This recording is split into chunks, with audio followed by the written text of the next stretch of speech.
tardes. Buenas tardes a todos.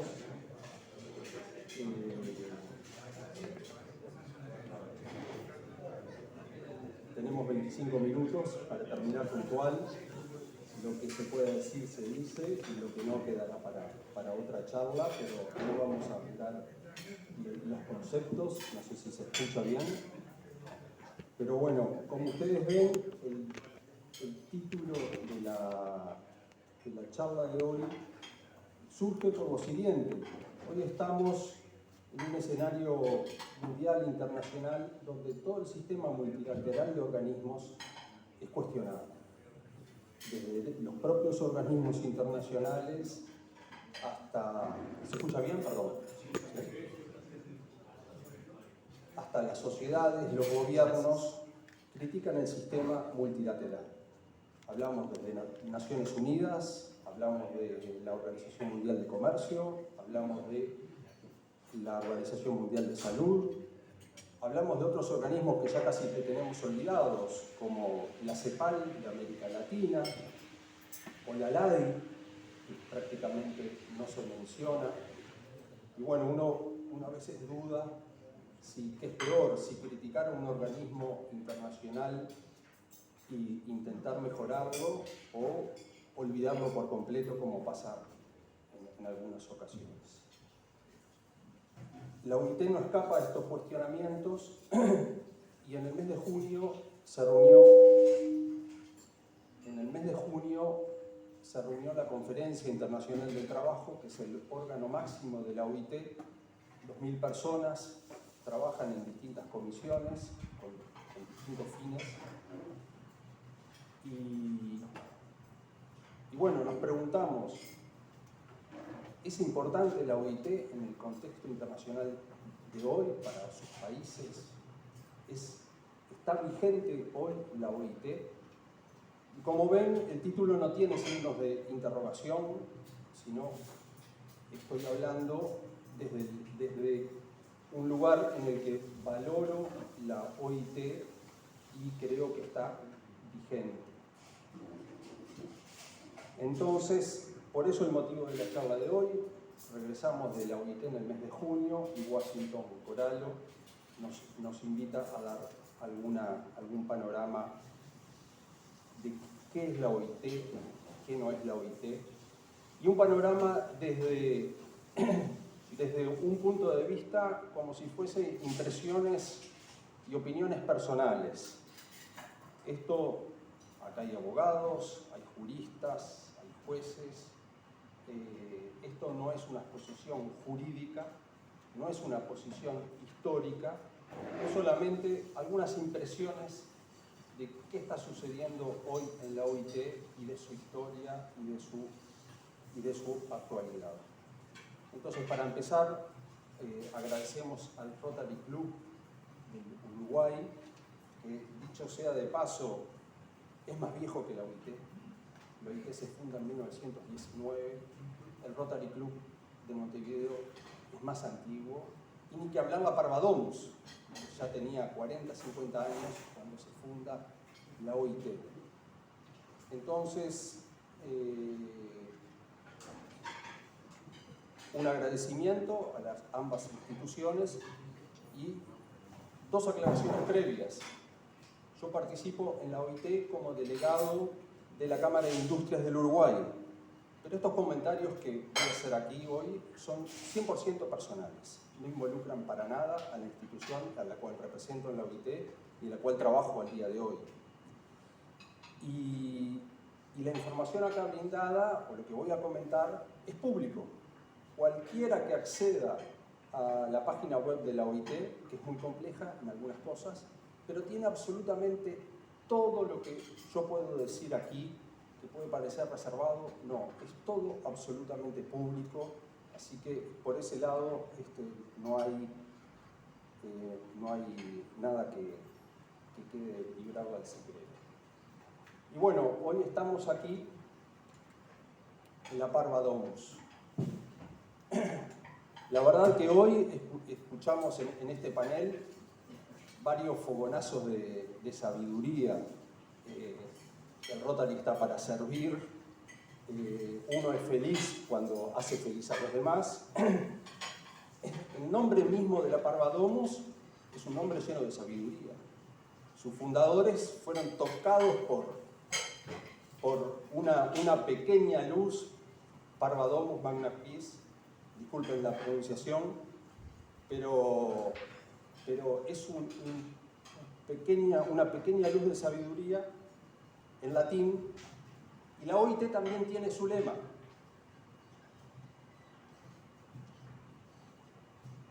Si vis pacem colet justitiam. Disculpen la pronunciación. Para los que no son abogados, si queremos la paz, busca la justicia o cultiva la justicia. Así lo traduce la OIT. Es una frase distinta a la conocida Parabellum, ¿verdad? Que es más tristemente famosa. Pero el lema de la OIT, que está en su constitución desde el día 1, si deseas la paz y buscas la paz, cultiva la justicia. Ese es el lema que encontramos en toda la OIT y en su constitución. Ahora, ¿qué es justicia? Difícil de definir. Los abogados que están en sala, hay materias en la facultad para estudiar y para discutir qué es la justicia. Y la constitución y la OIT, en realidad, la constitución menciona algo más complejo, que es justicia social. La OIT no lo define, sabiamente también. No dice que es justicia social. Se limita a definir aspectos prácticos del mundo laboral que afectan la paz, que afectan la justicia. El descanso semanal, el trabajo de los niños, la protección de la embarazada, y así cada una de las normas que se regulan en la OIT y que al día de hoy están vigentes. Entonces, la OIT, que se forma cuando termina la Primera Guerra Mundial en el Tratado de Versalles y que su objetivo es la paz, no se refiere a la paz y no se refiere a la justicia, se refiere a las cosas prácticas sobre las cuales se va a centrar, que es el mundo del trabajo. Y a través de distintas regulaciones en el mundo del trabajo, llegar a su gran objetivo. Ahora, ¿a quién elige? Todos sabemos que crear una ley o crear una institución no la hace viva, ¿verdad? ¿A quién elige la OIT para comenzar a trabajar este tema en 1919? Albert Thomas, un político socialista moderado francés que había trabajado en la Primera Guerra Mundial como algo así como ministro de armamento. Era encargado de suministrar, o uno de los encargados de suministrar armas y municiones al ejército francés en la Primera Guerra Mundial. Parece que Thomas era muy bueno en logística y en organización y por eso lo eligen para comandar la OIT. ¿Y qué fortaleza tiene la OIT para empezar a funcionar? Imagínense, en 1919, después de una guerra mundial, y empezar a hablar de aspectos que nada tienen que ver con el mundo internacional, donde los países tenían una idea bastante más rígida que la actual sobre su soberanía y sobre sus competencias. El tripartismo. Y esta imagen, que es del primer edificio de la OIT, donde hay 3 llaves, cada una de esas llaves representa a un decisor de la OIT. Los gobiernos, los trabajadores y los empresarios. Y esa es la fortaleza hasta el día de hoy de la OIT, que absolutamente todas sus decisiones se toman por 3 partes. Esta foto no es una linda foto, no es una linda postal. Es una realidad de la OIT al día de hoy, que absolutamente todas sus decisiones, nos gusten o no, se toman en forma tripartita.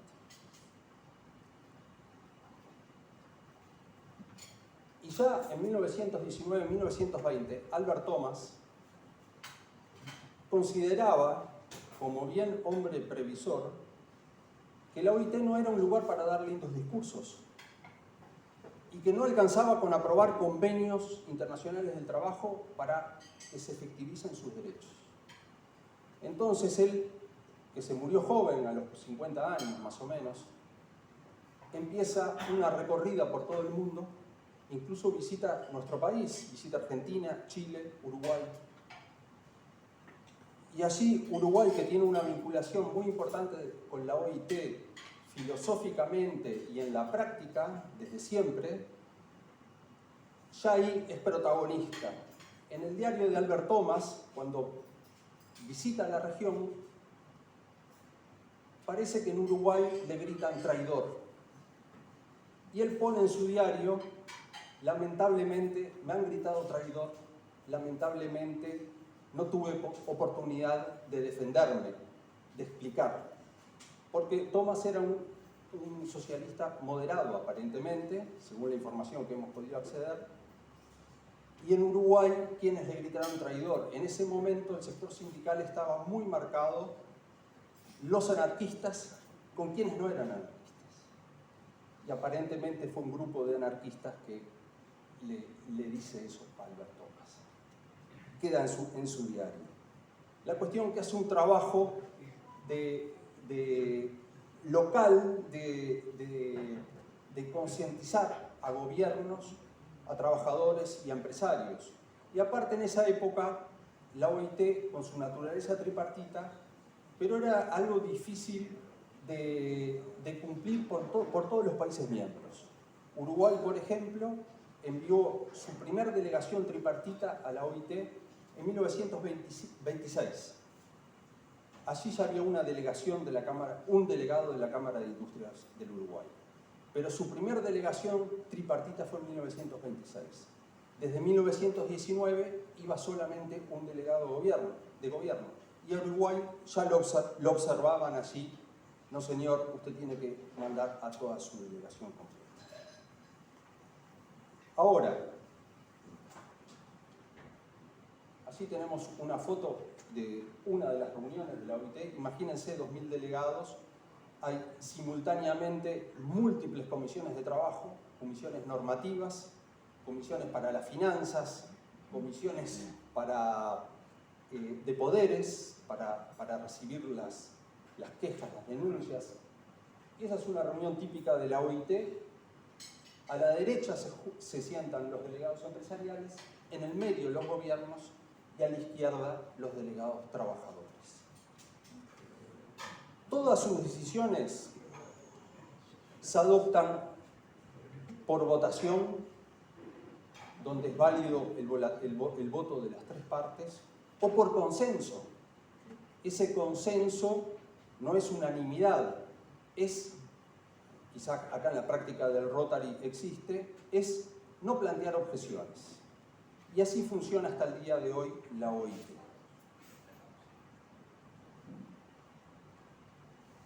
Y así, bueno, no se ve, tenemos un acta de votación donde está cada delegado, el voto es nominativo, donde está el voto de cada uno de los delegados gubernamentales, de los delegados trabajadores y de los delegados empleadores. Ahora,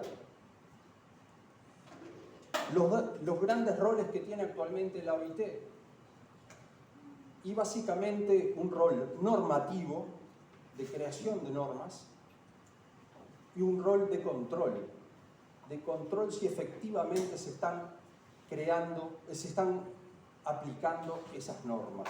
No hace falta con ratificar un convenio, es necesario ver si en la práctica eso se está aplicando o no. Aparte, la OIT tiene otros roles.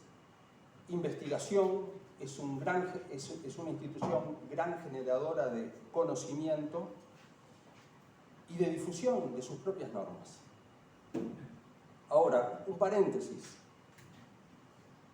Muchas veces se habla de la OIT, pero ¿qué es la OIT? ¿Es la Conferencia Internacional del Trabajo, que es su organismo supremo? ¿Es el Consejo de Administración, que es su órgano directivo ejecutor? ¿Son investigaciones que hace algún técnico independiente para la OIT? ¿O es la Oficina Internacional del Trabajo, que es el soporte administrativo para que todo esto funcione? Y ahí tenemos que tener cuidado, porque en general en el ámbito periodístico no se distingue. Y no es lo mismo una norma aprobada por la conferencia, un convenio, que un comentario de un técnico de la OIT, o que un comentario del director general, o que una declaración. No es lo mismo. Entonces, en los medios normalmente es difícil de distinguir o no se distingue. En el ámbito universitario, que para mí es un poco imperdonable, muchas veces no se distingue. Y es muy distinto jurídicamente un convenio que una declaración del director general. Es habitual ver, yo creo que incluso a veces hasta con mala intención, cuando un profesional o una autoridad con formación jurídica se refiere a la OIT, pero no para un convenio o para un instrumento válido con todo el peso de la OIT, sino a un comentario secundario. Entonces, y eso sucede. Aquí tenemos la Comisión de Normas de la OIT, una de las principales que su objetivo es controlar, observar y comentar si realmente determinada norma se aplica o no en determinado país que haya ratificado un tratado. Y aquí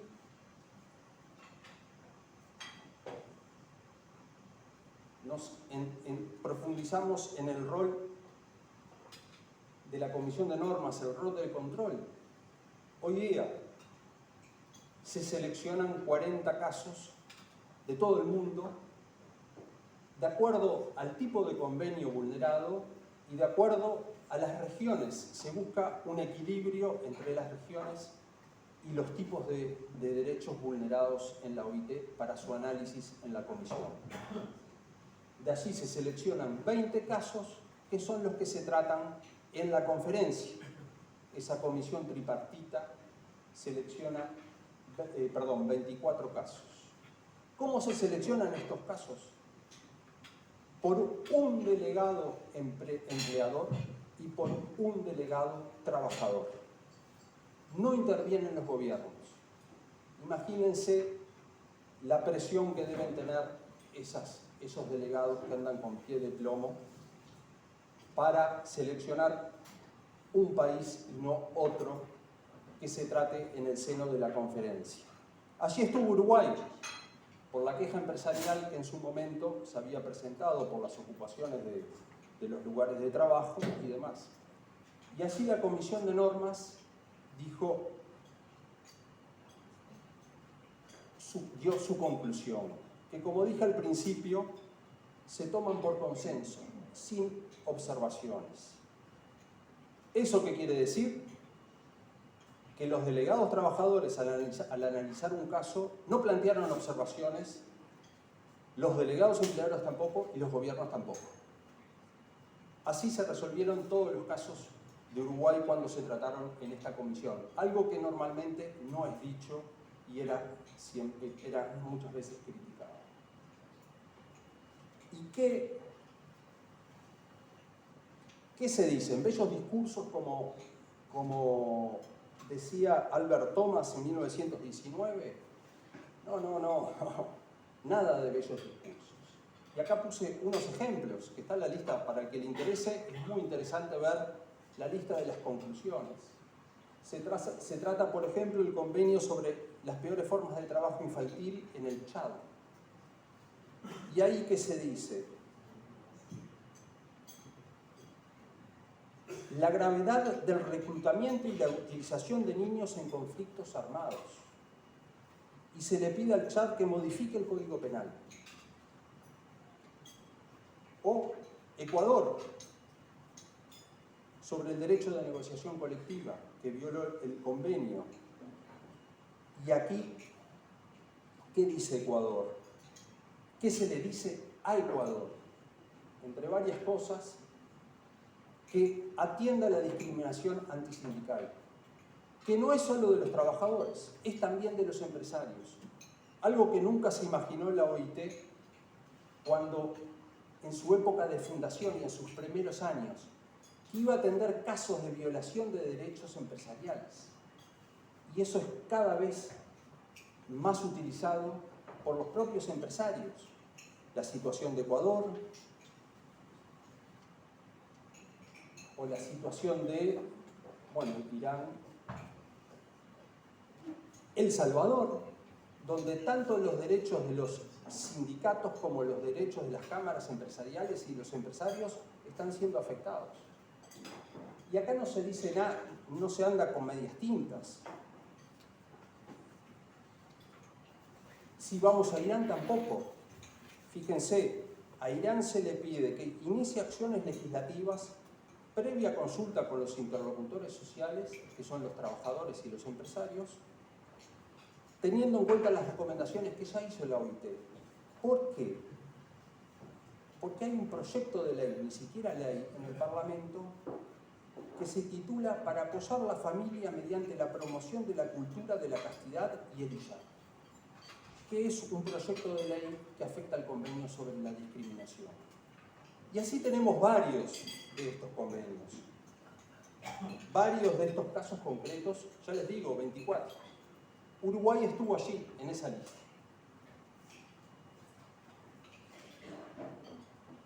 Y bueno, tendría para 20 minutos más, pero como vamos terminando. Y todo esto se da en un ambiente de diálogo. Esa es una foto, pero ese es el ambiente que se desarrolla en la OIT.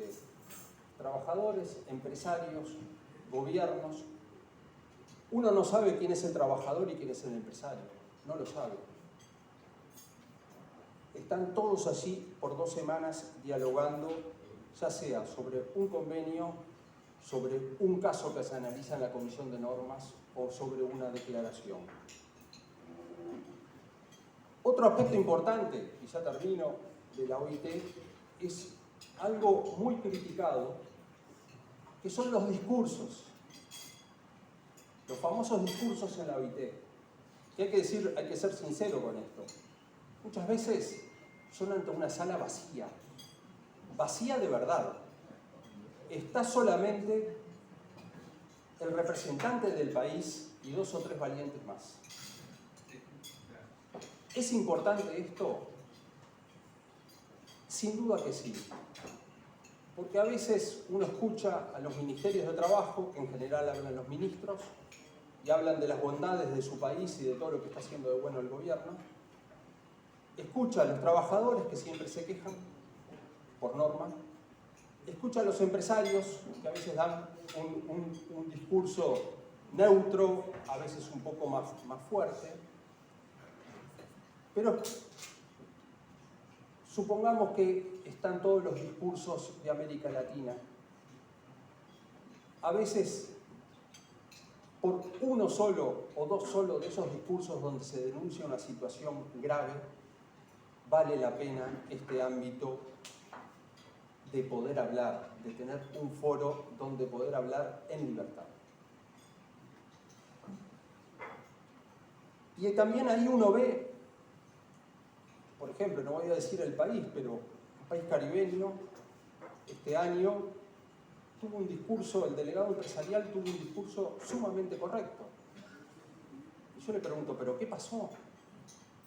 Porque hace 5 años, 6 años, cuando empezó este gobierno autocrático, y ya empezaba a limitar las libertades de un sindicato o de un empresario, o expropiar a los propios empresarios, tu discurso era mucho más duro, y ahora que estás peor, tienen miedo. Hay miedo también, porque hay libertad, pero también hay miedo de los delegados en qué se dice y qué no se dice acá. ¿Y cómo termina la conferencia? A pesar de todas las discrepancias, a pesar que nadie queda conforme con un convenio ni con una declaración, termina así, un aplauso. Porque sigue siendo un ámbito de libertad, de fraternidad, donde se puede hablar y se puede intentar construir algo un poco mejor. Muchas gracias.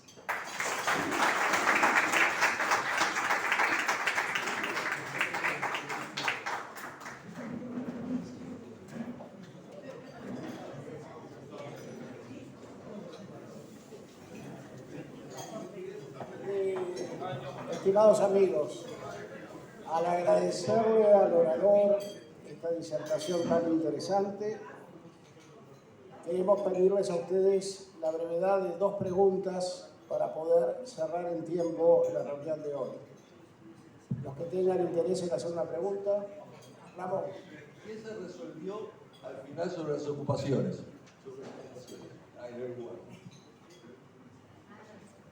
El caso Uruguay se trató por varios órganos de control de la OIT. La Comisión de Normas, que es un órgano tripartito, la Comisión de Expertos, que son 30 o 24 juristas independientes laboralistas del mundo, que se eligen y se designan, por el Comité de Libertad Sindical, que también es otro órgano tripartito de control de la OIT. Todos resolvieron, no se expidieron directamente sobre la ocupación, pero sí lo que dijeron indubitablemente es que el empresario y el trabajador que no hace huelga o que no desea hacer huelga tiene todo el derecho pleno de ingresar a la empresa a trabajar y el empresario a dirigir su empresa. Cualquier violación de esto está contra las normas de la OIT. Tanto es así que en la LUC, en la Ley de Urgente Consideración, se incorporaron 2 artículos que toman textualmente el dictamen del Comité de Libertad Sindical de la OIT. Textual, ni una coma, ni un punto de más. Y ahora, con el gobierno actual, que quería rever el régimen de ocupaciones, ¿con qué se encontró? Que eso no lo puede tocar, porque es la palabra de la OIT, no es la opinión de un legislador que se adaptó en el Uruguay. Entonces, con ese paraguas, las ocupaciones son válidas o no. En realidad no tenemos una respuesta de la OIT si sí o si no. Lo que sí tenemos una respuesta de la OIT es que cualquier trabajador puede, si quiere trabajar, tiene que entrar a trabajar, puede entrar a trabajar, y cualquier empresario es libre de entrar y salir de su empresa cuando lo considere. El otro día, el subsecretario de Trabajo dijo muy suelto de cuerpo que la ocupación era una forma de huelga. Es una opinión personal del doctor Barreto.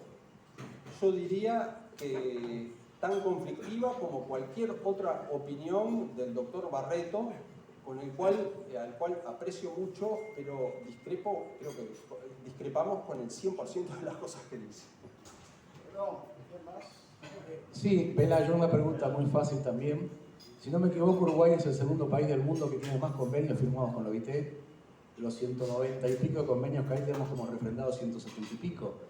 ¿Qué medidas puede tomar la OIT cuando un país no cumple los convenios, como fue la queja que presentamos los empresarios, de los 7 puntos que se dieron advertencia o se llevaron a buen término 3 puntos, pero los otros 4 puntos restantes no quedaron?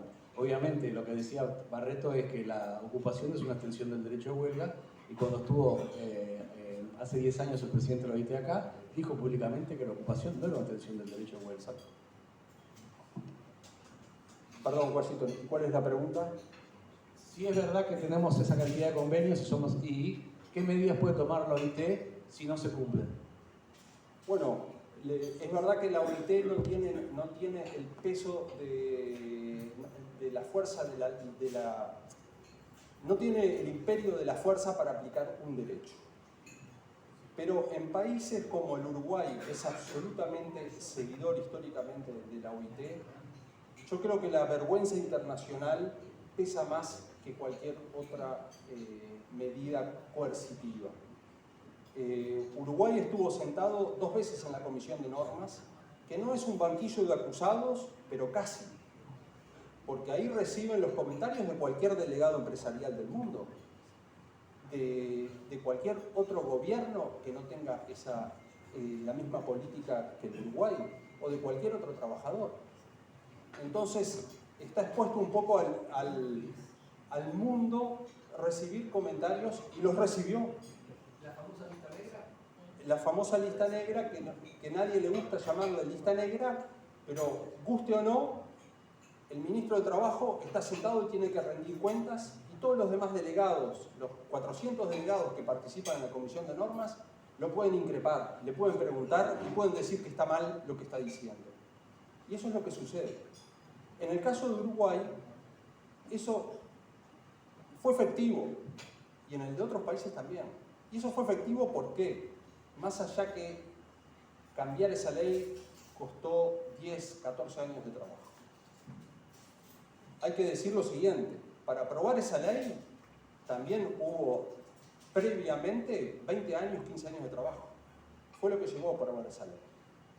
Entre discusiones, se pasaba un ejercicio parlamentario al otro, y más o menos 10, 12 años fue lo que llevó a cambiar esa ley para adecuarla a la OIT, lo cual es un primer logro. Pero hay algo que no se menciona mucho, que es el siguiente. Cuando la OIT observa a un país, ese país muchas veces no reacciona enseguida. Pero todo lo demás que iba a seguir haciendo, lo frena. Entonces, fíjense ustedes, la ley famosa de negociación colectiva del Uruguay tenía un montón de posibilidades para el gobierno, para el sector sindical, que una vez que sale el dictamen de la OIT, no los utiliza, porque hubiese sido muchísimo más grave. Entonces tiene ese doble efecto, que a mediano o largo plazo el país primero está observado, y si no reacciona, vuelve a estar observado, y vuelve a estar observado, y vuelve a estar así, como le pasa a El Salvador, a Ecuador, a Irán, y así un montón de países. Pero hay un efecto de freno, que es el que no se mide y que existe en la práctica. Por lo menos en Uruguay, muchos abogados laboralistas, entre los cuales me incluyo, creemos que operó de esa forma.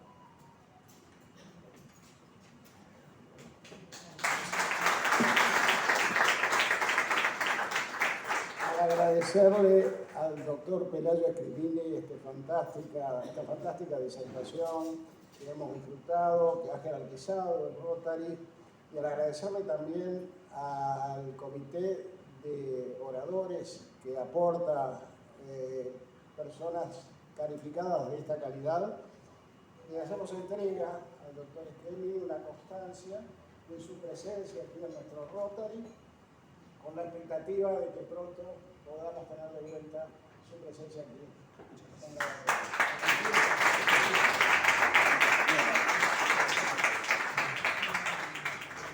Los invitamos entonces a un saludo a los pabellones, a tomar el café y a anotarse, por favor, para las reuniones, para poder saber previamente, como dice Susaí, qué recursos podemos contar para hacer nuestra obra rotaria.